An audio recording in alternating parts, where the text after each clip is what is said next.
అందరికీ నమస్తే. ఆంధ్రప్రభకు స్వాగతం. నేను మీ సంతోషి. ప్రస్తుతం మనతో ప్రొడ్యూసర్ చిట్టుబాబు గారు ఉన్నారు. నమస్తే సార్. నమస్తే. సార్, ఇండియా పాకిస్తాన్ మధ్య యుద్ధాన్ని నేనే ఆపాను అని చెప్పేసి కేఏ పాల్ అంటున్నాడు సార్. అంటే టర్కీకి వెళ్ళి నేనే ఆపానని చెప్పేసి కేఏ పాల్ ఒక జోకరు, ట్రంప్ ఒక జోకరు. ట్రంప్ మొన్నటిదాకా ఒక జోకులు ఆడాడు, నేనే ఆపానని. మళ్ళీ నిన్న నేను అనలేదు ఆ మాట, నేను ఆపాను అనలేదు. నా సజెషన్ సలహా ఫాలో అయ్యింది, అంతేగాని నా ట్రావెల్ అయ్యింది. కానీ నేను నా నోటితోటి నేను ఆపమని అనలేదు, ఆపుతాను అనలేదు, నేను చెప్పలేదు ఆపమని. ఇవన్నీ అతను కామెడీ, ఈయన కామెడీ. ఇదంతా కామెడీకి లేదు. ఇలా మొహాలు వీళ్ళు జరిగిన నేపథ్యం వేరు. ఆపటం కాదు యుద్ధం, comma it is only pass. కొన్ని కారణాల వల్ల, కొన్ని అంతర్జాతీయ విషయం. నీళ్లు నా ఇల్లు గొడవ కాదు కదా. ఒక పొరుగు దేశం మీద దాడి యుద్ధం చేస్తున్నామంటే ప్రపంచం తోస్తుంది. సో మనం ప్రపంచం వాయిస్ గౌరవం ఇవ్వాలి. అక్కడేదో న్యూక్లియర్ రేడియేషన్, అక్కడ బాంబు పడింది, మనాలి వేసింది, అక్కడ పడితే న్యూక్లియర్ రేడియేషన్ ఏదో లీక్ అయిందని వాళ్ళు ఒక సాకు తీసుకొచ్చి ఆపటాన్ని అడిగారు. దానివల్ల చాలా డేంజర్ అయిపోద్దని ఒక భ్రమ కల్పించారు. సరే, మనకు భ్రమ అని తెలుసు, అయినా సరే మరి ప్రపంచం దానికి స్పందించినప్పుడు మనం మూర్ఖత్వంగా వెళ్ళలేం కదా. సో మనదేంటి, పాకిస్తాన్ లాగా రోగ్ కంట్రీ కాదు కదా.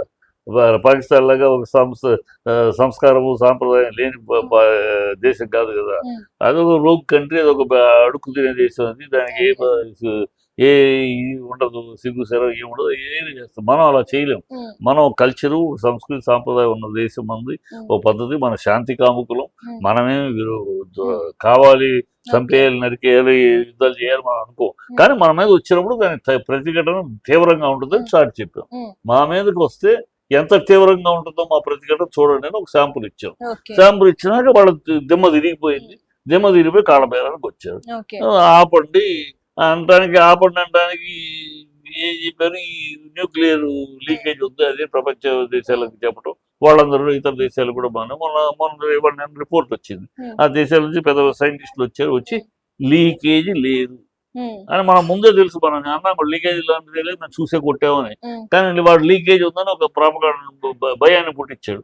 సో అది అంత ఈజీగా న్యూక్లియర్ రేడియేషన్ లీకేజ్ అంటే పెద్ద విషయం. అది 4-5 దేశాలకి ఇబ్బంది వచ్చేస్తుంది. కనుక అది మనం డబ్బుకుని తోసిపారలేం కదా. అది తేలింది. ఇప్పుడు మనమేమి కండిషన్ ఆపాం. ఆపటం కూడా కండిషన్స్ మీద ఆపాం. మీ దగ్గర ఉన్న స్థావరాలు అన్ని క్లోజ్ చేయాలి. మేము ఆపాం 9-11 స్థావరాలను నాశనం చేశాం మేము. ఇంకా ఉన్నాయి, ఇంకో 10-12 ఉన్నాయి. వాటిని మీ అంతటా స్వచ్ఛందంగా మీరే ఆ టెర్రరిస్ట్ స్థావరాన్ని లేపేస్తారా, లేకపోతే మేమే లేపాలి? మీరు లేపేస్తే ప్రపంచానికి చాటి చెప్పండి, మా దేశంలో టెర్రరిస్ట్ స్థావరాలు లేకుండా అన్ని క్లీన్ చేసేసాం చాటండి, మేము ఊరుకుంటాం. లేదా మేము క్లీన్ చేస్తాం, మేము స్థావరాలను లేపేస్తాం.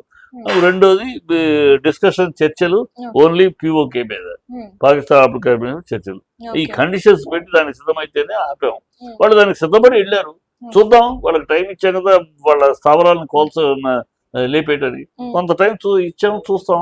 వాళ్ళు చేయలేదు, వాళ్ళు అలాంటి యాక్షన్ చేయలేదు, పూనే డ్రామా ఆడుతున్నారు. అంతేగాని నిజమైన యాక్షన్ మనం తీసుకుంటాం యాక్షన్. అప్పుడు అందుకని మన ఇదంతా కూడా అక్కడే సరిహద్దులు ఎక్కడ ఉండాల్సిన చోట్ల ఉన్నాయి, వెనక ఏం రాలా.